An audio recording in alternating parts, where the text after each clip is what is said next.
Why are letting agents putting their head in the sand with the tenant fee ban?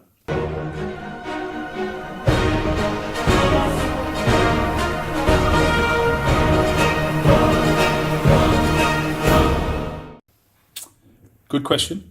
And I think it's the same with anything when negative, life-changing, business-altering news comes up. It's a case of, I don't want to know. It's like, if I do this, it won't happen, it won't happen. Because there's agents out there that are getting, what's it called? Where you put a signature on it, what's it called? Check? No, what are they called? Oh, not census. Where you put your signature to something. Petition. Oh, right. Yeah, putting petitions and moaning and things like that. Yeah. It's going to go through. Oh, the tenant fee ban? Yeah. It was going to go through from day one. Because it's political. It's absolutely political, and you've got to look that it came from the Treasury. Yeah. It didn't come from DCLG.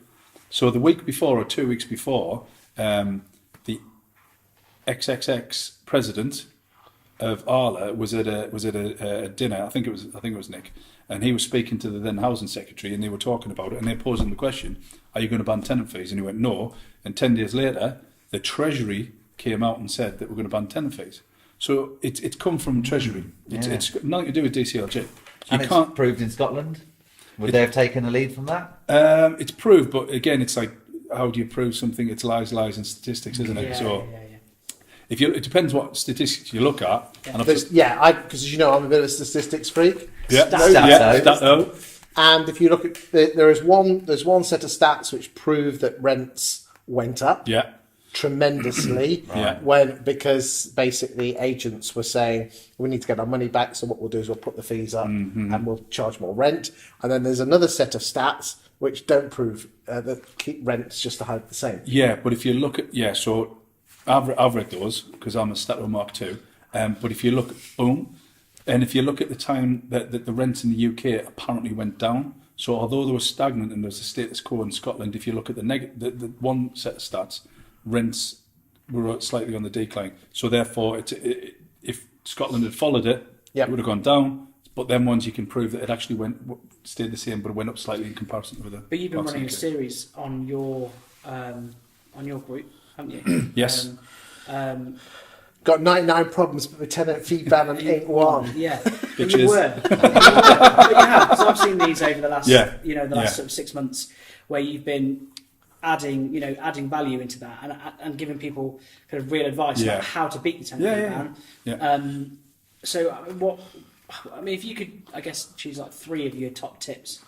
3 of your top tips about. Let me guess. First one is systemization. No, the first one. But, do you know what I bet the first one is? Do you know what I bet the first one is? Not ignoring it. Yeah.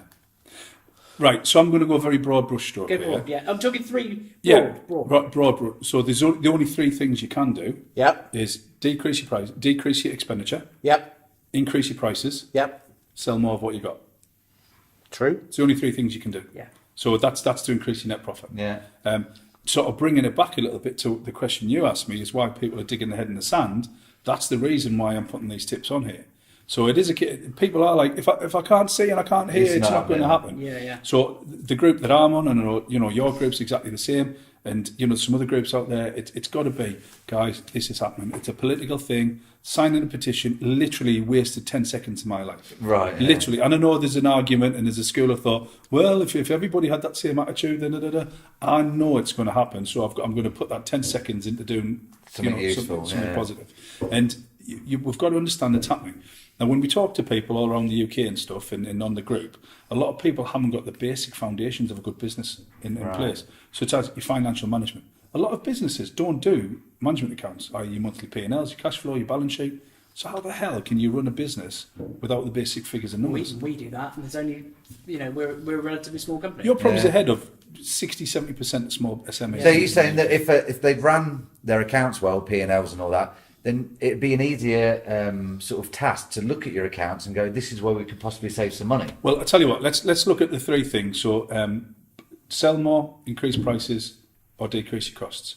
How can you decrease your costs when you don't know what your costs are, right? So because that's on your general overheads, or your cost of sales, your fixed costs, right? So how can you decrease them when you don't know? If you do what's called a 12 monthly rolling period. So you've got January, February, March, April, May, Yeah. 11, and every time there's a month that just moves on. So you've always got at least 12 months. Yeah. You can see any trends and statistics. So it goes, say, making this sort of off the top of my head, your printing costs, 100, 100, 100, 300, 100, 100. Why was that anomaly? You can interrogate and analyse the data and find out why did it go to an extra 200% odd. Yeah. So why did it do that? So that's the first one. Second thing is if you've got on your income streams, so for instance, you've got your sales, rent to own if you do it, commissions, management commissions, tenant fine fees, miscellaneous inventories, 7 or 8 different income streams. You know exactly what you are making per income stream. So if you have a really, really good month in tenant fines, but your management's down, your management, it's a disparity. You don't know how much your management is if you've only got an income and that's it, say 20 grand a month. But by being able to interrogate the data, you can say, right, in January we had a really, really crap month on management commission. Why is that? Well, let's look at the data. So-and-so didn't have a good month. Right, you can performance manage that person. So that's why you break it down. You can individually target and challenge and set goals for income streams. Right, we've got to get 50 tenant, 50 inventories in this month, or we've got to get 30 whatevers or EPCs or whatever. Targets to you work can towards. push them. Yeah. And then so you can actually really, really push and target it and increase prices. So with that, then, just drilling down to that a bit more, then I've watched a lot of stuff recently. You know, Chris has been interviewing people around the country, and they're basically saying that what you need to start doing is charging your worth. So lettings estate agents of 5-10 years ago didn't have all of this stuff to comply to. They're now experts in all these areas, and you can basically, obviously, all the statutory stuff you have to do. But you can effectively, I guess, offer a tiered service. So if you want more out of your letting agent, you want them to do more for you, I guess you can charge more. I don't know how You can, but you've got to educate them about the value that you're giving. Yeah. You know, price is what you pay, value is what you get. So you can't just one day say, right, I'm charging 10%, I'm bringing up to 12% or 8 to 10 or wherever you are in the country, what you do. So it is, and plus you have to be giving them a good service in the first place. Of course, yeah. Your communication, your customer service, the quality can't be crap, and then all of a sudden you bring the price up. You've got to, exactly. You've got to have a track record. If you had a lot of issues with a particular car, and then you went to trade it in, he couldn't say, right, it's gone up $5,000. Yeah. I know you teach letting agents and estate agents how to improve their businesses I know you run various courses, but have you got a little tip for the guys out there on how a conversation would go to get higher fees? You know, give something away to the guys out there in the world. Well, for starters, it's not a case of just having a conversation to increase prices. It's a conversation of, are you happy with us? Have you seen the added value we've been given? How do you like the online portal? Is that saving your time? Is that saving your effort? Have you seen the Legionella report? It's a big third factor.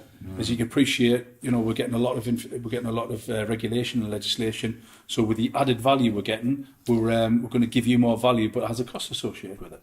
So we're going to put a price up from 10% to 12%, but I'm sure you'll agree the value you've received over the last 6 months more than warrants that small incremental increase. And people are normally quite, cool with that. Yeah, don't give them an option, because if you give them an option, who's going to say, yeah, just increase my prices? True. Just say we're putting the prices up, and always have that conversation. Ideally, if you can have a face to face, Right. Yeah. and then let the silence do the talking. What? Don't speak. Ever. No. So No. Say your bit and then shut up. Yeah, and then just And the first one to speak loses. basically, yeah. No. No, it's true though. It is true. Let silence. Good help. stuff. Well, there you go, boys and girls. There's a top tip from JP himself. Well done. Boom. And